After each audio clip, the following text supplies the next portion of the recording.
Good day and welcome to Sports Orbit. My name is Alpha Truth and Chris is also in the studio with me on today's edition of the program. Welcome to Sports Orbit. Thank you, Ashur. It's always my pleasure.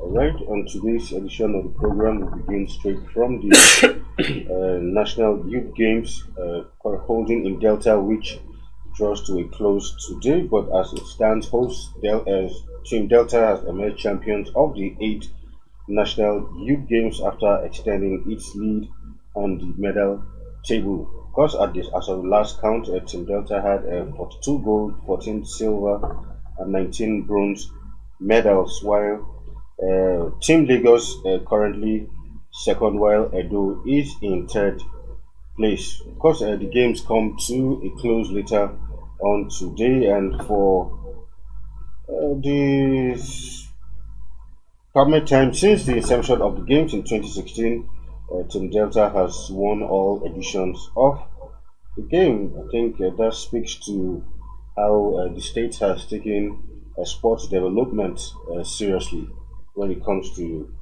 the sports in Nigeria. Yeah, congratulations to Team Delta. Congratulations to them often and often.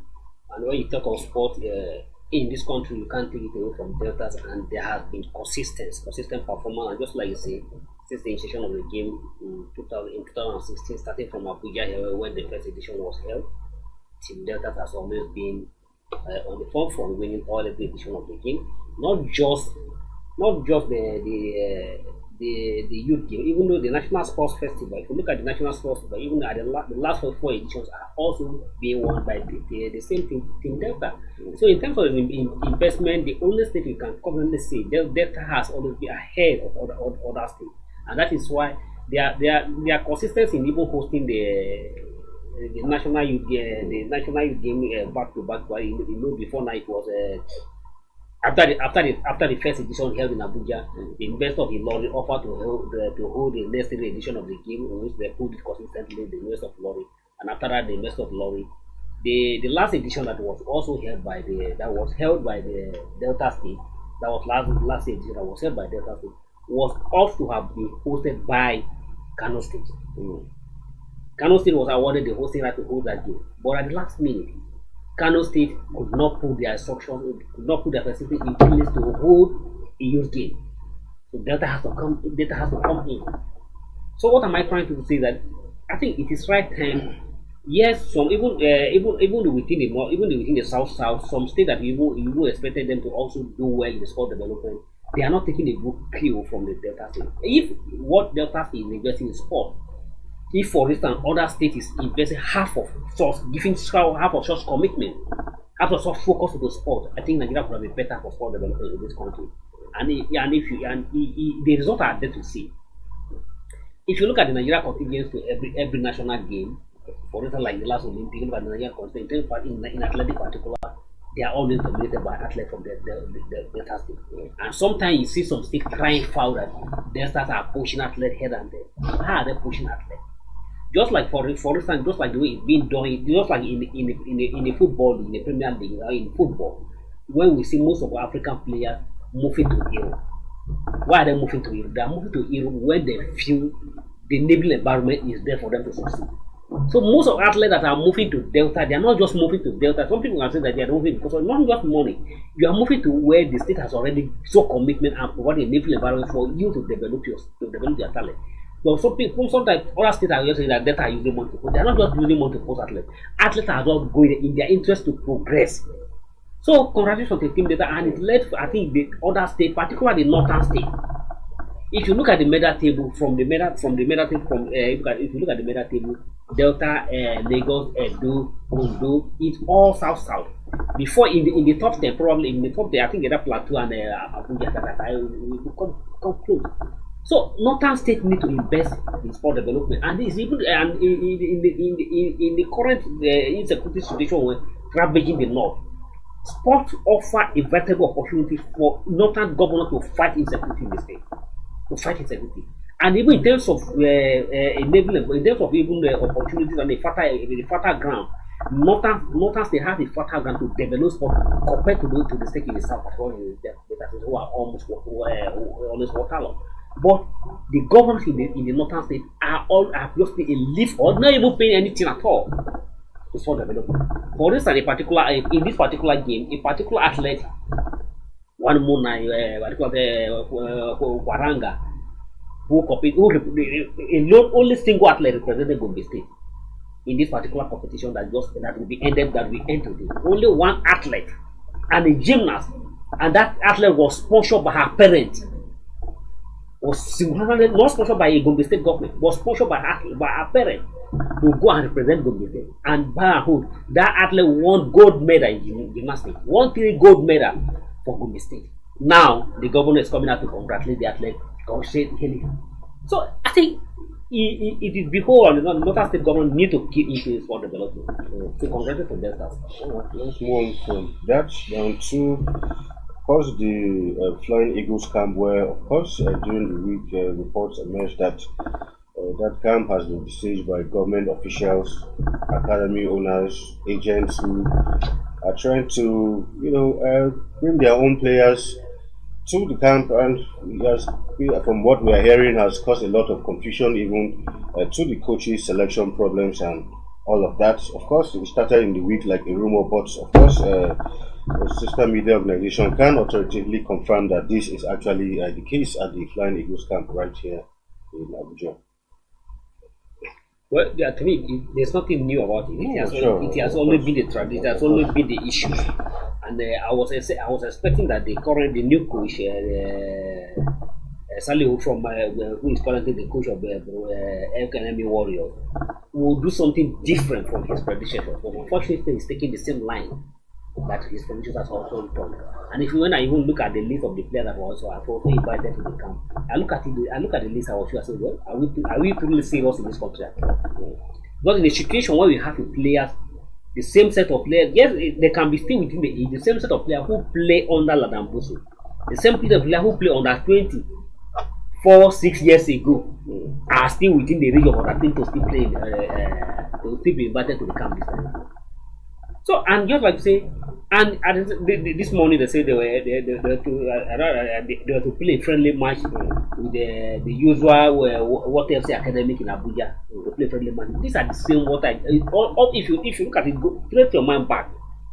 Every Flying Eagle team, in terms of preparation, always play a friendly match against Water FC, and this Water FC is owned by one powerful agent in Abuja. Well, I think the onus lies on the Nigeria Football Federation to ensure that we get the right time, but at the same time, the coaches all should go. That's sometimes what people are talking about, say, giving the job to Nigerian coaches will not be allowed to do his job because of interference here and there. And at the same time, you can imagine, okay, the Bruno man, the guy at the Academy World who is being given for his first time his first national job by Nigeria Football Federation. I doubt if he can have that guts, that courage to look in the eyes of any NFL official and tell him, no, I'm not going to use this player. But at the same time, if there's nothing wrong for a government official or even a minister, for this time, there's nothing wrong in my view for a minister to say, okay, that Mr. Alpha is good to play. Can you try him? But you can suggest, but not impose.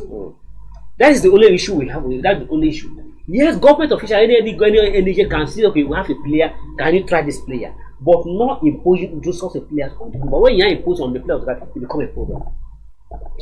But I hope that this coach will have the courage to select the players he feels in his own decision and he should know that at the end of the day, it is him that will be at stake.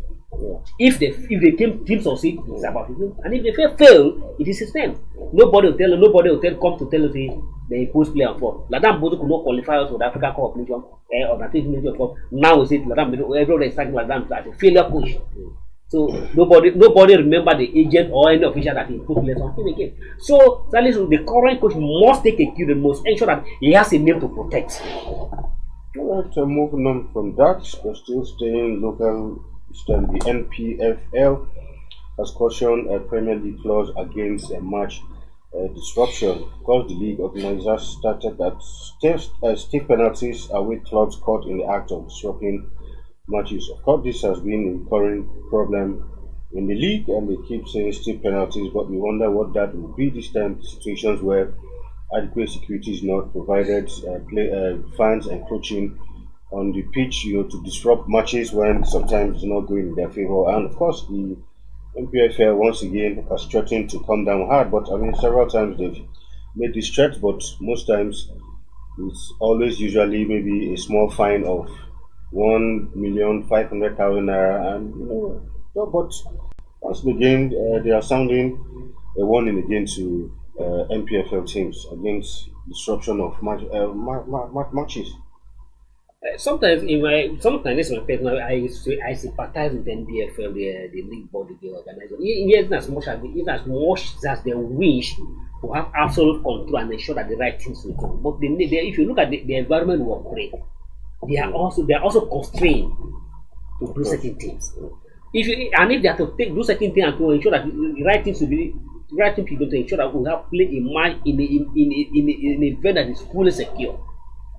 I can bet you probably that two or three clubs will have a bet to play match in this country. Most of our stadiums in terms of support are not fit enough to host league matches. But because of the environment we operate, sometimes they allow those things going. But the only thing I can see that we need change of orientation. The fans need to understand that if your team could not play well, it is not a crime or abomination for a visiting team to beat your team at home. And the players will also know that the fans will also know that you also begin to know that yes, if a visiting team visiting your team and the visiting team is playing well against your team, please share that team. Maybe that will encourage your team to wake up from their slump. Rather than to go and attack opposing team or and attack referee. Try to blame the referee is the cause or is the main reason why your team is not doing well. And at the same time, those fans that are also trying to do or invade the pitch or interrupt the match for the benefit to protect the interests of the league, where the club owners or the club managers are also not doing well for the benefit of that club. They should know that the club owners is doing this is doing you for a selfish interest. If it's not, if instead of those money that he's giving you, why not invest in that player and ensure the player play well? So if the players are not playing well and he know that his own job is at stake, so he's not using you just to protect you and try to lay the blame on the referee. So just like say, like, we need change of orientation and the part of the just like what we see in Europe. Sometimes you see opposing fans sharing the opposing team, believing that the opposing team is playing better. That will also wake your player up. Alright, still on the NPFL, of course, matches will be played this weekend and have those fixtures. Let's take a look at the fixtures as they go down in the NPFL this weekend. Of course, it will be Eyimba who will be in action against Lobby Stars, while Enugu Rangers will take on Ikorodu United. That's in Lagos, playing away in that one, of course, but clearly the Eyimba versus Lobby Stars match will be one to look out for in the NPFL. Yeah, it's a fantastic match, and I think this match is Lobby Star Eyimba also have been playing last weekend. Because of the maybe engagement of anybody in the international competition, this match was moved forward. But and at the same time, even the Rangers are also playing the CAF Champions League preliminary stages. Maybe that's what guys could match was also to want to sit to be happy. Yeah.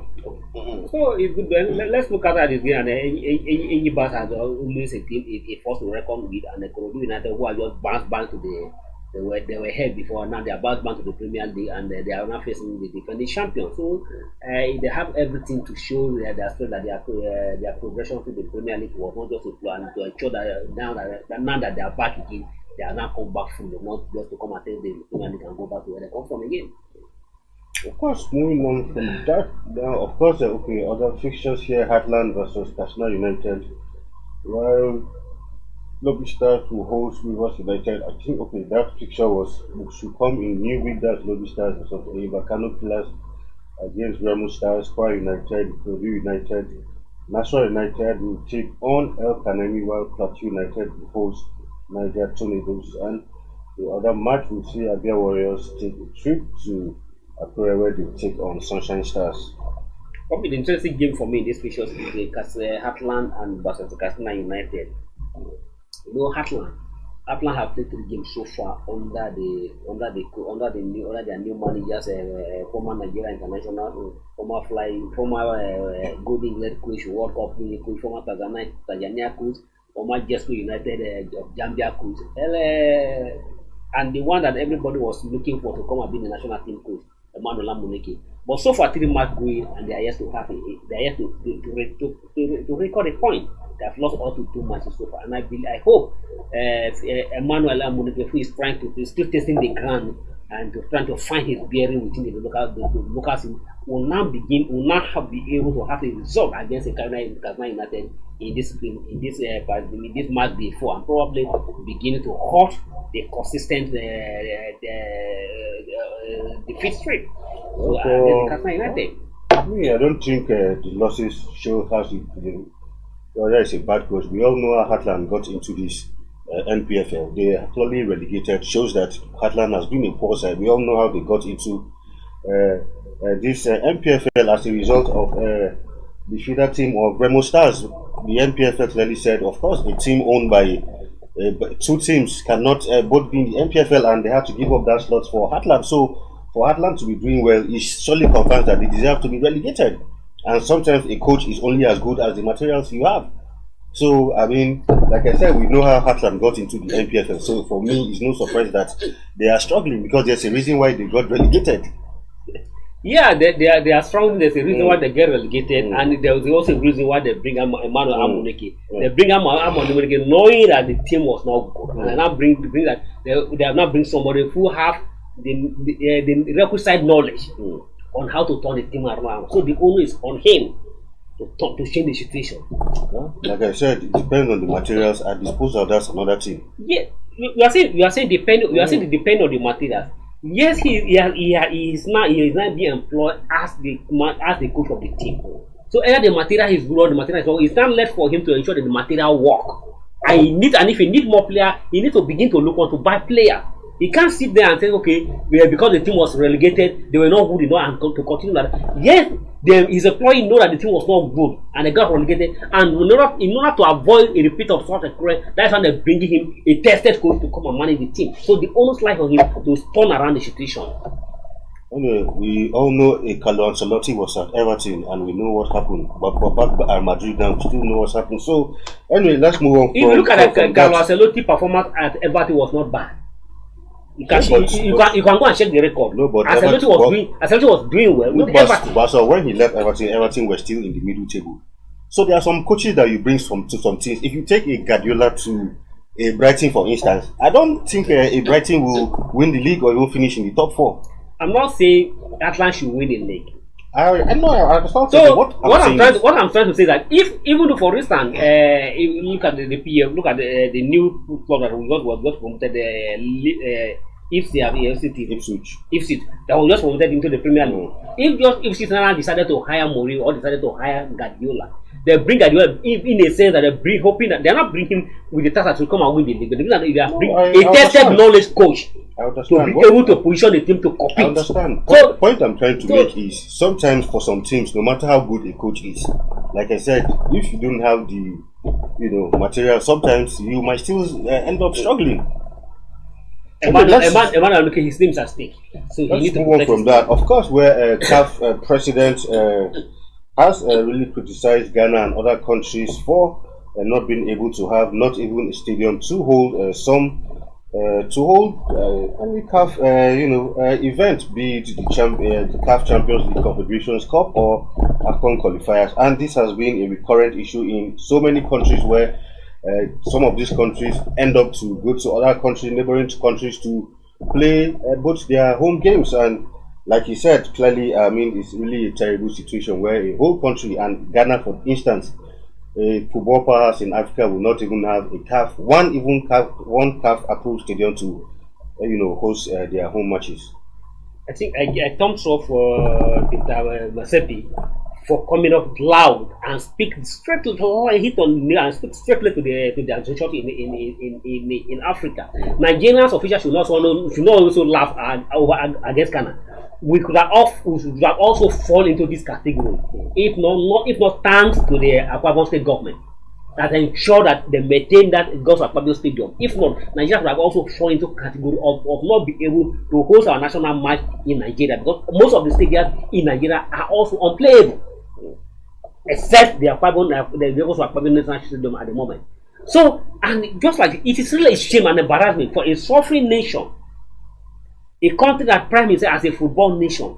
Ghana hosted the 2008 African Cup of Nations with at the 4 venue, Kumasi, Accra, and I can't remember 4 venue at the nation. How many years later, now Ghana cannot be able to host a single stadium to host a national match, to host a football match in their country. It's quite embarrassing. A country that have won Africa Cup of Nations 4 times, a country that is always priding itself as one of the biggest football nations in Africa, a country that has played at the quarterfinal of the World Cup, could not host. It's quite unfortunate. All right, let's go straight to the Champions League. Of course, Champions League is back with the new format and interesting matches we saw in the course of the week. Of course, first of all, Madrid were in action also this week against Stuttgart. I think that ended 3-1 in Madrid's favor. And of course, the likes of Bayern were in action yesterday. Biggest winners, 7-2. It ended in Bayern's favor yesterday. Also, we saw some results, which of course Man City Inter star match of the game, which ended goalless in that one. Man City really struggling in that one at home. Paris Saint-Germain 1-0 against Girona.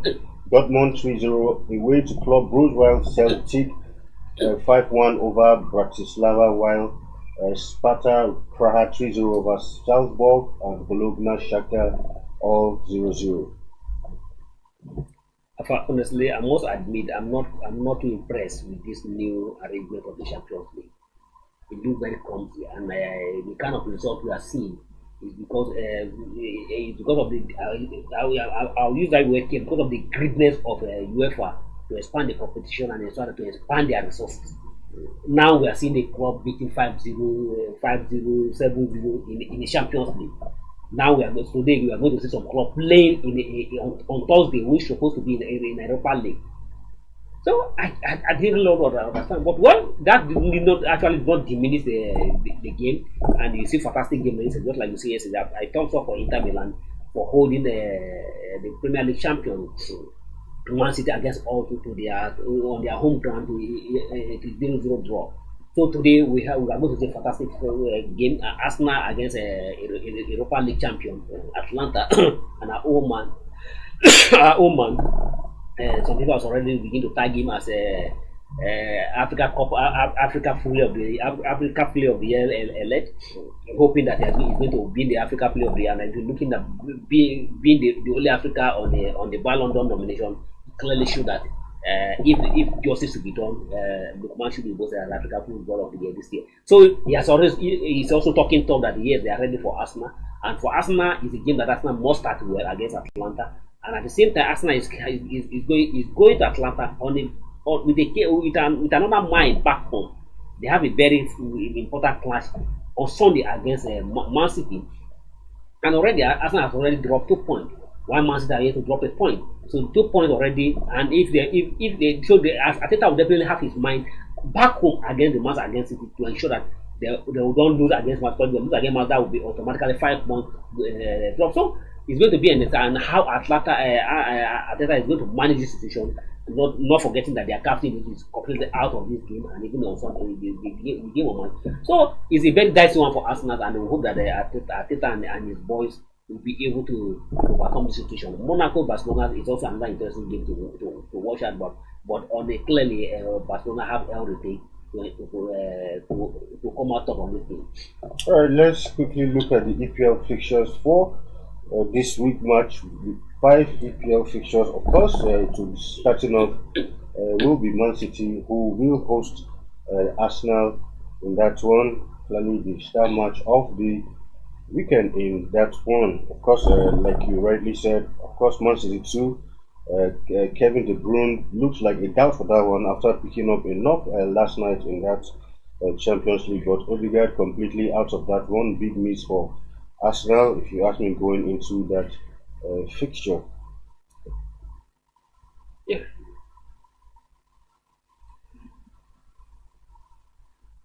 Yeah, of course, you said match with five already in the EPL, and like talking about the Man City match, big match coming up early in the season already. Yeah, just like I said earlier, it's a very big match coming up on the season, and it's the game.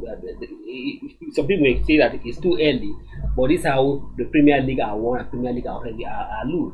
So if you drop a point against your main contender for the title, you have to be. If you are beating say your main rival for the title, you have to be very, very careful. And for Arsenal against Man City, it's going to be a very tough one. And that's my again, Man City players against Inter. Tell them they automatically they have a day to rest ahead of us. That's how going to do today, and they probably have Friday and Saturday to prepare to begin to prepare for the main game a way to a stadium.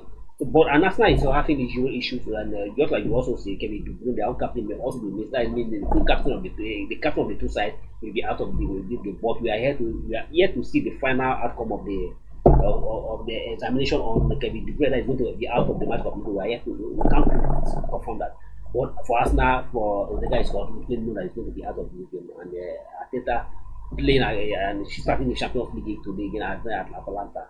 He's going to know how to manage this situation because he can't afford to rest a team, rest some players against Atlanta. And at the same time, again also you have afford to use the same players and still use the same players against Man City on Sunday. But however, that's how it's going to be. But whatever will come, Arsenal fans will definitely wish that Arteta survive this situation and will be able to come out of. For another interesting one, look at West Ham Chelsea, another London derby. It will be an interesting one for West Ham and London derby.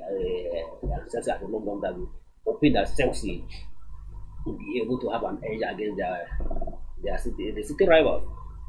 Of course, so that's the fixtures for the 5 of the Premier League. Interesting fixtures. We'll keep an eye on that one. And with that, we draw the curtain on today's edition of Sports Orbit.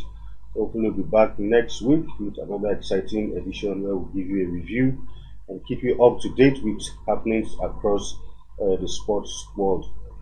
Thank you for being on today's edition of the program. Until we come your way again, do have a wonderful time. My name is Alpha Chuanis. Bye for now. Thank you for watching. For sponsorship and advert placements, please contact 080-3688-6158. Last Word Leadership Podcast Studio. You have the last word.